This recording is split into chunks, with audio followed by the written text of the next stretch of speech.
Pour vaincre l'Allemagne nazie, les dirigeants des forces alliées durent prendre des décisions difficiles et commettre des actes atroces. L'un d'eux fut le bombardement de Hambourg. Pour certains, ce qui s'est passé dans la ville allemande fut un crime de guerre.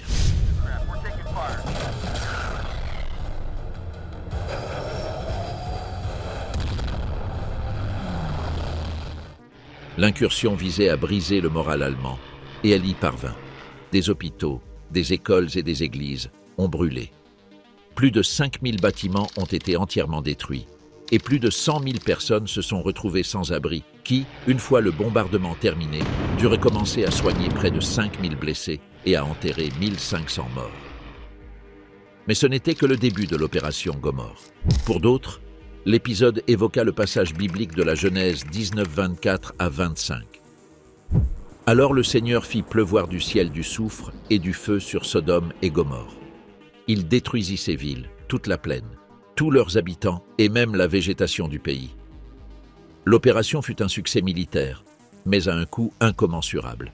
Des dizaines de milliers de civils perdirent la vie à la suite des bombardements sur Hambourg, qui entrèrent dans l'histoire sous le nom d'opération Gomorrhe.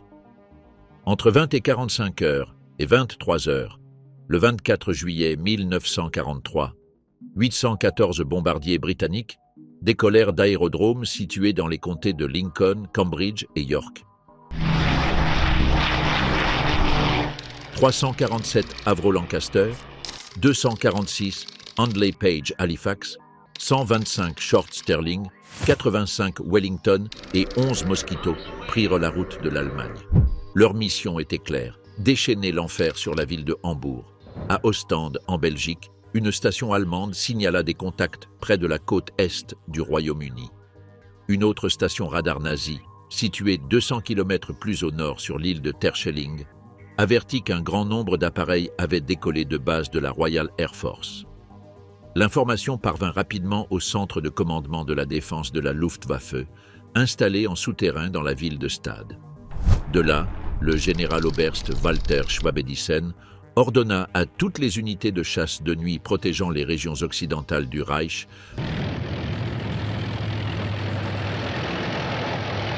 d'entrer en action immédiatement. Mais les contrôleurs allemands, parmi les plus avancés au monde, reçurent des données déroutantes. L'avant-garde britannique poursuivait sa route vers le sud, tandis que l'arrière semblait enflé, comme si le nombre de bombardiers se multipliait à chaque seconde. La confusion ne fit que croître. Les radars au sol signalèrent désormais des milliers de contacts, et les pilotes de chasse de nuit allemands confirmèrent ces informations en observant, sur les radars Liechtenstein de leurs appareils, une foule d'échos. Le général Schwabedissen devint fébrile et se mit à exiger des réponses.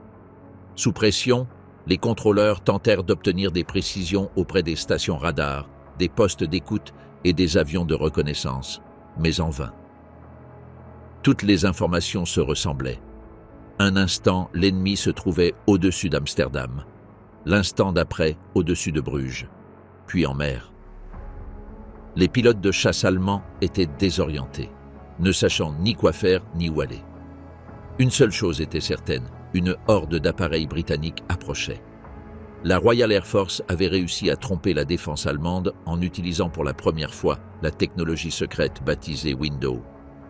Mise au point en 1942 par la chercheuse galloise Joan Curran, cette technique avait été gardée secrète par les Britanniques, de peur qu'elle ne tombe entre les mains nazies. Un an plus tard, il était toutefois évident que l'Allemagne n'était plus en mesure de lancer de grandes attaques contre les villes britanniques comme par le passé. Window était une technologie efficace, mais très simple.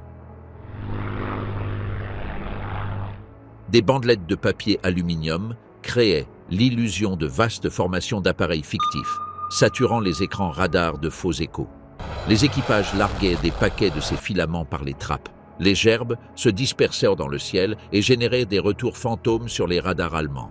Plus tard, des pilotes allemands se souviendraient avoir détecté des cibles inexistantes et les avoir poursuivies sans jamais les rattraper. Les bombardiers britanniques avaient traversé la mer du Nord séparément pour converger à 80 milles des côtes allemandes, en un point baptisé « Position A », où ils formèrent une flotte compacte. Ils prirent ensuite le cap au sud-est, longeant les côtes néerlandaises ou danoises afin d'éviter les concentrations de défenses allemandes. Dans le même temps, 11 Mosquito attaquaient Kiel, Brême, Duisbourg et Leer pour semer la confusion. La masse principale entra en Allemagne par le nord. Grâce à Window, la ligne défensive nazie avait été percée et les avions britanniques se trouvèrent un couloir libre vers Hambourg. La ville avait été choisie pour inaugurer l'opération Gomorrhe pour plusieurs raisons. L'état de son bâti la rendait particulièrement vulnérable, avec une forte proportion de construction en bois ou de matériaux peu résistants au feu. Ces caractéristiques la rendaient exceptionnellement sensible aux bombes incendiaires. De plus, Hambourg, deuxième ville d'Allemagne, possédait une industrie de construction navale qui en faisait une cible prioritaire. On y trouvait également d'autres objectifs industriels d'intérêt: raffineries de pétrole, ateliers d'électrotechnique, usines d'amiante. Sa situation géographique, relativement proche des bases de bombardiers en Grande-Bretagne, promettait un vol plus court avec une exposition moindre à la DCA et aux chasseurs allemands. Et proche de la côte comme d'un grand fleuve, la ville était plus facile à repérer de nuit.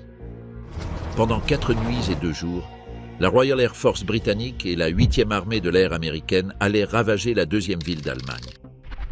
Le chef des opérations de bombardement de la RAF, l'Air Marshal Arthur Harris, imprimait une marque profonde à la guerre.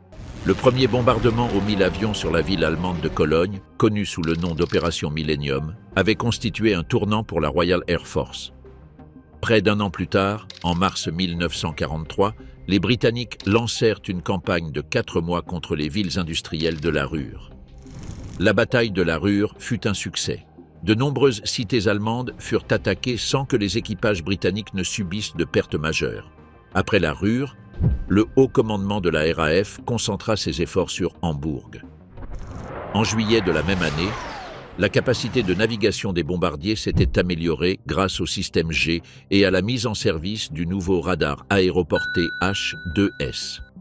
De plus, l'US Army Air Force devait se joindre à l'opération Gomorrhe.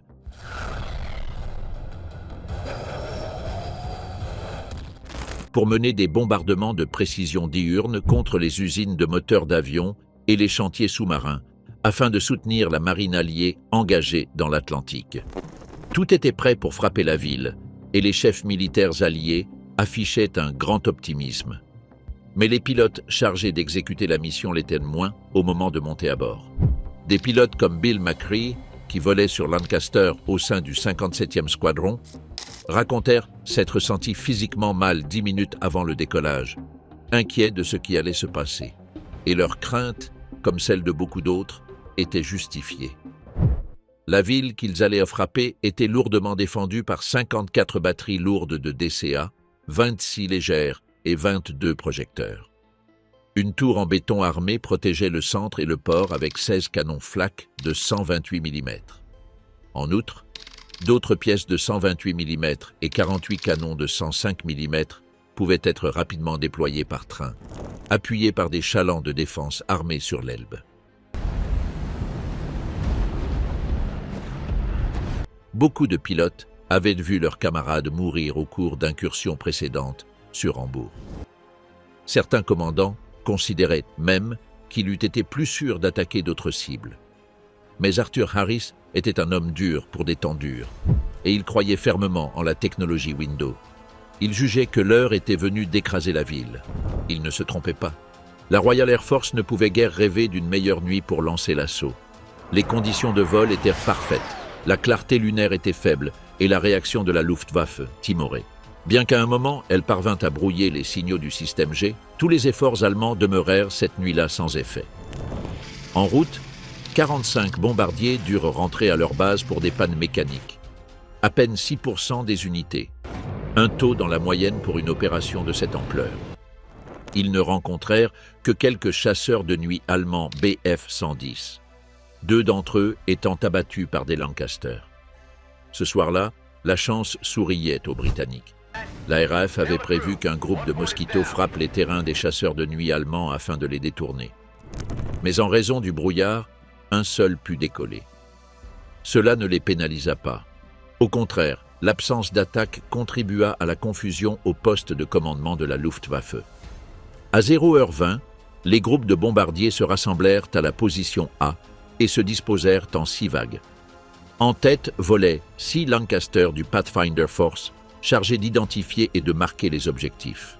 20 minutes plus tard, les navigateurs de ces avions détectèrent sur leur radar H-2S la silhouette de la côte allemande et commencèrent à larguer les premiers marqueurs. Des munitions incendiaires s'enflammant à 300 mètres d'altitude, inondant le ciel nocturne d'une lueur jaune visible à des kilomètres. Les premiers marqueurs indiquaient la route correcte à suivre pour le reste du groupe. En les voyant, les pilotes resserrèrent la formation. Entre-temps, les appareils Baccarat des Pathfinders du groupe principal continuaient de jalonner la trajectoire. Mais les éclairs dans la nuit n'attiraient pas que les bombardiers britanniques. Un bombardier allemand, Dornier d'O-217, abattit un Halifax de la 5e vague, aussitôt détruit à son tour par un appareil britannique. Cela n'empêcha pas la masse des bombardiers d'effectuer son dernier virage au-dessus du village de Kellinghusen, à 27 milles de Hambourg.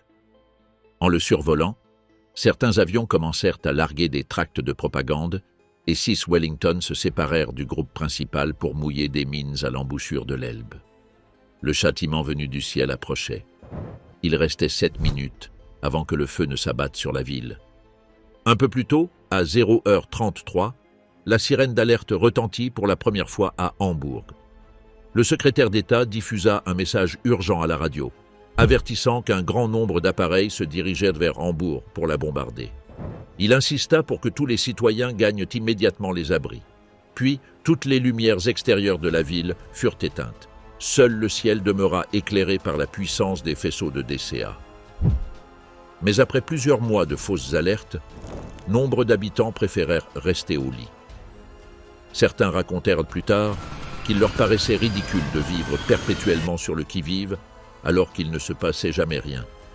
D'autres témoignèrent ne pas avoir cherché refuge, estimant absurde de sacrifier une nuit de sommeil paisible à la menace d'une attaque qui n'aurait probablement pas lieu. Néanmoins, des employés civils gagnèrent leur poste et d'autres conduisirent leurs familles aux abris. Ceux-là virent de soudain le ciel s'illuminer de lueurs jaunes et, derrière elles, entendirent le vrombissement de moteurs approchant. Ils virent ensuite tomber des bombes signaux rouges et vertes, si brillantes qu'on pouvait lire sans peine. Ces lumières n'étaient autres que les fusées larguées par les Pathfinders de la première vague. D'abord des marqueurs jaunes pour guider le gros des avions, puis des rouges pour indiquer les zones d'objectif, et enfin des verts pour confirmer que les rouges étaient bien tombés au bon endroit. Le central de la police de Hambourg enregistra les premiers bruits d'avions au-dessus de la ville à 0h51. C'est alors que les batteries antiaériennes nazies ouvrirent le feu. Mais, les écrans des canons télémétrés étant brouillés, elles furent incapables de viser correctement, tirant au hasard à l'oreille au bruit des moteurs. Certaines batteries ne tirèrent pas du tout, se contentant d'assister impuissantes au spectacle. Les pilotes britanniques, eux, se frottaient les mains. Pour quelques-uns, cette nuit fut la seule de toute la guerre où ils purent exécuter un bombardement sans être harcelés par la DCA ennemie. L'objectif principal était le centre-ville et les chantiers navals de l'autre côté de l'Elbe. Mais de nombreux Pathfinders mirent du temps à arriver. Les premiers marqueurs tombèrent à 0h51, mais la plupart des appareils du Squadron 83 n'arrivèrent qu'à 0h59, quand beaucoup de fusées s'étaient déjà éteintes. Malgré cela, 151 Lancaster atteignirent la zone peu après 1 heure. Il restait 39 lueurs allumées, principalement au-dessus des chantiers, très bien balisés. D'autres marqueurs tombèrent à l'est et dans le district d'Altona. Le centre de Hambourg fut épargné, du moins lors de ce premier raid. Les pilotes distinguèrent le terrain avec une clarté absolue, ce qui leur permit d'identifier sans peine l'emplacement des marqueurs.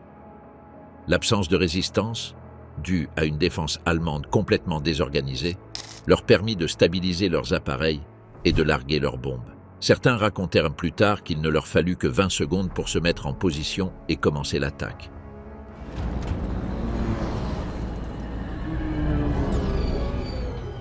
À 1h02, l'assaut débuta.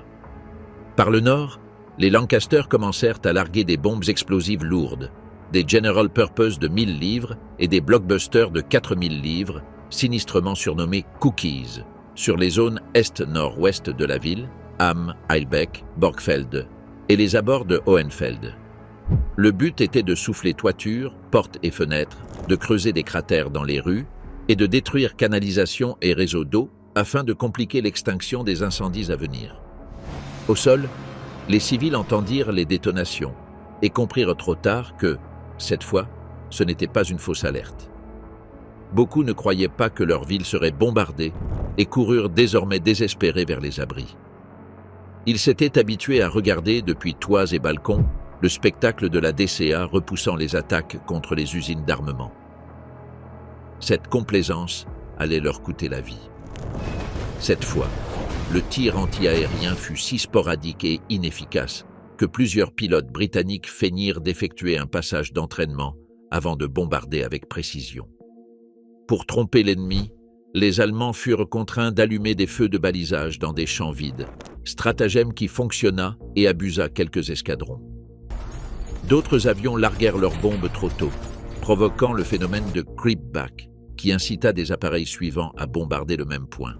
Mais malgré ces petites difficultés, la plupart des bombes frappèrent Altona et le district d'Eimsbüttel. Le bombardement ne dura que quelques minutes, mais laissa le terrain prêt pour la troisième vague.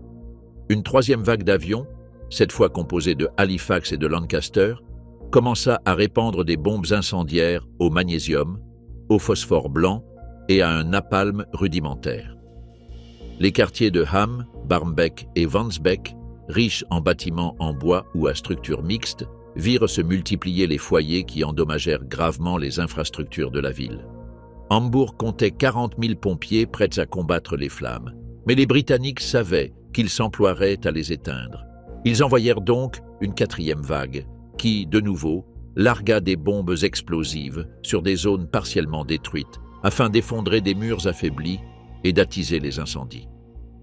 Puis ils poursuivirent avec des bombes incendiaires pour s'assurer que le feu ne puisse être contenu. Une épaisse fumée monta vers le ciel et désorienta les pilotes britanniques. Aussi, lorsque la cinquième vague entra en action pour maintenir le brasier, de nombreuses bombes tombèrent sur des zones résidentielles voisines comme Vansbeck, Marienthal et une partie d'Eimsbüttel. Beaucoup de soldats allemands virent, depuis leur position, les rues où vivaient leurs familles être bombardées. D'autres observèrent, incrédules, leurs maisons s'embraser avec leurs femmes et leurs enfants encore à l'intérieur. Leur seul espoir était qu'ils aient trouvé refuge dans les caves. Pendant ce temps, les chasseurs de nuit allemands étaient aux abonnés absents. Quelques-uns rôdaient près de la formation britannique, désorientés et trop craintifs pour attaquer. La défense antiaérienne ne fit guère mieux. La Luftwaffe tira 50 000 obus de DCA et n'abattit que 3 bombardiers britanniques. Un destin tragique pour leurs équipages, mais un chiffre si faible qu'il combla de joie le haut commandement de la RAF. Au sol, les incendies commencèrent à se rejoindre et provoquèrent des phénomènes météorologiques insolites. Des vents violents poussèrent dans les rues, les habitants tentant de fuir. L'air brûlant monta dans l'atmosphère, où il se refroidit et se condensa pour retomber en une pluie noire qui recouvrit la ville entière. Il n'y eut pas, du moins pas encore, de tempête de feu. À 1h50, les avions cessèrent de bombarder. Il leur avait fallu seulement 48 minutes pour déverser 2300 tonnes d'explosifs et déchaîner l'enfer sur Hambourg. Un record. Ce n'est qu'alors, une fois le bombardement achevé, que les chasseurs allemands se mirent en mouvement. Sans Window sur le trajet du retour, les radars redevinrent efficaces et les Britanniques perdirent 6 avions supplémentaires, la moitié du total des pertes de la mission. Cela ne les empêcha pas de regagner l'Angleterre. À 4 heures, les bombardiers commencèrent à se poser sur le sol britannique, où les équipages furent accueillis par un petit déjeuner copieux avec autant d'œufs et de bacon qu'ils le souhaitaient, avant d'aller dormir. Leur morale était au plus haut après l'immense succès qu'ils venèrent de remporter. Mais tandis que les pilotes britanniques se reposaient, Hambourg brûlait. Les réseaux d'eau et de gaz étaient détruits, et le centre de contrôle de la défense aérienne avait lui aussi été touché pendant le raid, ce qui obligea à l'évacuer. Peu après, les sirènes retentirent pour annoncer la fin de l'attaque, mais certains craignirent. Karl Kaufmann, le gouverneur nazi de la ville, figurait parmi ceux qui redoutaient que les avions britanniques ne reviennent la nuit suivante achever leur œuvre. Il décréta donc l'état d'urgence, mobilisa SS et Gestapo afin d'orienter les pompiers vers les sites les plus à risque. Malgré les efforts, de nombreuses maisons continuèrent de brûler pendant des semaines à cause des dépôts de charbon. Des dizaines de milliers de bâtiments furent endommagés. Des quartiers entiers furent rasés. Le central téléphonique avait pris feu et les décombres empêchaient les camions de pompiers de circuler dans les rues. Quelques bombes touchèrent les chantiers navals Blohm et Voss, où 3 sous-marins furent détruits. Le bilan provisoire fit état d'environ 1500 morts. Des dizaines de milliers de personnes de plus perdirent leur logement et cherchèrent désespérément un abri. Certaines voulurent fuir la ville, mais Kaufmann interdit aux habitants de partir, craignant qu'ils ne divulguent ce qui s'était passé. Il ne le savait pas encore, mais cette décision allait bientôt avoir des conséquences fatales.